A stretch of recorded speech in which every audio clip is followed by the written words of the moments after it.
Kochi mayor V K മിനിമോൾക്കെതിരായ vigilance റിപ്പോർട്ടുമായി ബന്ധപ്പെട്ട് കൗൺസിൽ യോഗത്തിൽ ഒരു പ്രതിപക്ഷ പ്രതിഷേധം നടന്നിട്ടുണ്ട്. അഴിമതി മേയർ രാജിവെക്കണം എന്ന ബാനർ ഉയർത്തിയാണ് ഈ പ്രതിഷേധമുണ്ടായത്.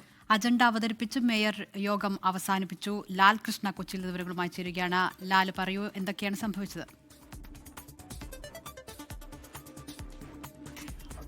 കൊച്ചി കോർപ്പറേഷന്റെ യോഗം ഇന്ന് ആരംഭിക്കുന്നതിന് മുൻപ് തന്നെയാണ് പ്രതിപക്ഷം പ്രതിഷേധവുമായി നടുക്കളത്തിലേക്ക് ഇറങ്ങിയത്. ബാനർ ഉയർത്തിക്കൊണ്ടായിരുന്നു പ്രതിഷേധം ആരംഭിച്ചത്. നേരത്തെ ഒരു റോഡ് നിർമ്മാണവുമായി ബന്ധപ്പെട്ടുകൊണ്ട് കൊച്ചി മേയർ, അന്ന് കൗൺസിലറായിരുന്ന മിനിമോൾ, അതിൽ അഴിമതി നടത്തിയിട്ടുണ്ട് എന്നൊരു ആരോപണം നേരത്തെ തന്നെ നിലനിന്നിരുന്നു. ഇതുമായി ബന്ധപ്പെട്ടുകൊണ്ടുള്ള വിജിലൻസ് അന്വേഷണം അടക്കമുള്ള കാര്യങ്ങളും ആവശ്യപ്പെട്ടിരുന്നു. ഈ അഴിമതി നടത്തിയ മേയർ രാജിവെക്കണമെന്നാവശ്യപ്പെട്ടുകൊണ്ടാണ് പ്രതിപക്ഷം നടുക്കളത്തിലേക്ക് പ്രതിഷേധവുമായി ഇറങ്ങിയത്. തുടർന്ന് ഇന്ന് കൗൺസിൽ യോഗം ചേരാൻ കഴിയാതെ പ്രതിപക്ഷത്തിന്റെ പ്രതിഷേധം കണക്കിലെടുത്തുകൊണ്ട് അജണ്ട മാത്രം അവതരിപ്പിച്ചുകൊണ്ട് കൗൺസിൽ യോഗം പിരിയുകയാണ് ഉണ്ടായത്. കൗൺസിൽ യോഗം പിരിഞ്ഞ ശേഷവും പ്രതിഷേധവുമായി പ്രതിപക്ഷം നടുക്കളത്തിൽ തന്നെ തുടർന്നു.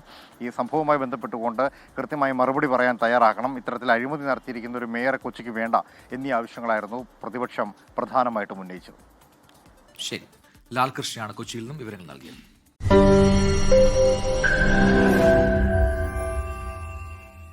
ലോകത്തെവിടെയായാലും ഏത് സമയത്തും 24 വാർത്തകളും ഓഗ്മെന്റഡ് റിയാലിറ്റി പാക്കേജുകളും എക്സ്പ്ലെയിനറുകളും വിശദമായി കാണാൻ ഞങ്ങളുടെ യൂട്യൂബ് ചാനൽ നിങ്ങൾക്ക് സബ്സ്ക്രൈബ് ചെയ്യാം.